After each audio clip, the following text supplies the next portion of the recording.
ರವೀಂದ್ರನಗರದ ಅಭಿವೃದ್ಧಿಯ ಹಿತದೃಷ್ಟಿಯಿಂದ ರವೀಂದ್ರನಗರ ಹಿತರಕ್ಷಣಾ ಸಮಿತಿ ರಚನೆ ಮಾಡಲಾಗಿದ್ದು, ಇದರ ಉದ್ಘಾಟನೆ ಕಾರ್ಯಕ್ರಮವನ್ನು ಡಿಸೆಂಬರ್ 13ರ ಶನಿವಾರದಂದು ಮಧ್ಯಾಹ್ನ 3 ಗಂಟೆಗೆ ಸಿದ್ದಾಪುರದ ಬಾಲಭವನದಲ್ಲಿ ಆಯೋಜಿಸಲಾಗಿದೆ ಎಂದು ರವೀಂದ್ರನಗರ ಹಿತರಕ್ಷಣಾ ಸಮಿತಿಯ ಅಧ್ಯಕ್ಷ ರೋಹಿದಾಸ್ ಅಂಬಿಗ ತಿಳಿಸಿದರು. ಅವರು ಇಂದು ಗಂಗಾಂಬಿಕಾ ದೇವಾಲಯದಲ್ಲಿ ಸುದ್ದಿಗೋಷ್ಠಿಯನ್ನು ನಡೆಸಿ ಈ ಕುರಿತು ಮಾತನಾಡಿದರು.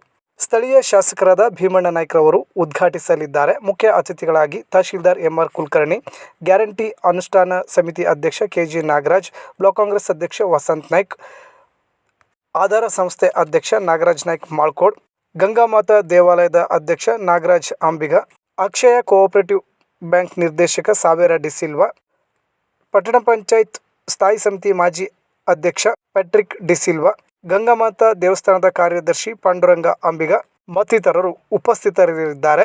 ಸಾರ್ವಜನಿಕರು ಹೆಚ್ಚಿನ ಸಂಖ್ಯೆಯಲ್ಲಿ ಆಗಮಿಸಿ ಕಾರ್ಯಕ್ರಮವನ್ನು ಯಶಸ್ವಿಗೊಳಿಸಬೇಕು ಎಂದು ಮನವಿ ಮಾಡಿದರು. ಸುದ್ದಿಗೋಷ್ಠಿಯಲ್ಲಿ ರವೀಂದ್ರನಗರ ಹಿತರಕ್ಷಣಾ ಸಮಿತಿಯ ಕಾರ್ಯದರ್ಶಿ ಯಮನೇಶ್ ವಡ್ಡರ್, ಸಹ ಕಾರ್ಯದರ್ಶಿ ಅಭಿಷೇಕ್ ಅಂಬಿಗ, ನಿರ್ದೇಶಕರುಗಳಾದ ರಾಘವೇಂದ್ರ ಅಂಬಿಗ, ಚಂದ್ರಕಾಂತ್ ಅಂಬಿಗ, ಪ್ರಮೋದ, ಕುಮಾರ, ರಾಹುಲ್, ನಾಗರಾಜ್ ಅಂಬಿಗ, ವೆಂಕಟೇಶ್ ಅಂಬಿಗ ಮತ್ತಿತರರು ಉಪಸ್ಥಿತರಿದ್ದರು. ಇದು ಸುದ್ದಿ ಪ್ರತಿನಿಧಿ ಯೂಟ್ಯೂಬ್ ಚಾನಲ್. ನಾನು ದಿವಾಕರ್ ನಾಯ್ಕ್ ಸಂಪಣ್ಣ. ನೀವು ನಮ್ಮ ಚಾನಲನ್ನು ಮೊದಲ ಬಾರಿಗೆ ನೋಡ್ತಾ ಇದ್ದರೆ ದಯವಿಟ್ಟು ಸಬ್ಸ್ಕ್ರೈಬ್ ಮಾಡ್ಕೊಳ್ಳಿ. ಸ್ಥಳೀಯ ನಿರಂತರ ಸುದ್ದಿಗಾಗಿ ನಮ್ಮ ಚಾನಲ್ ವೀಕ್ಷಿಸಿ. ಧನ್ಯವಾದಗಳು.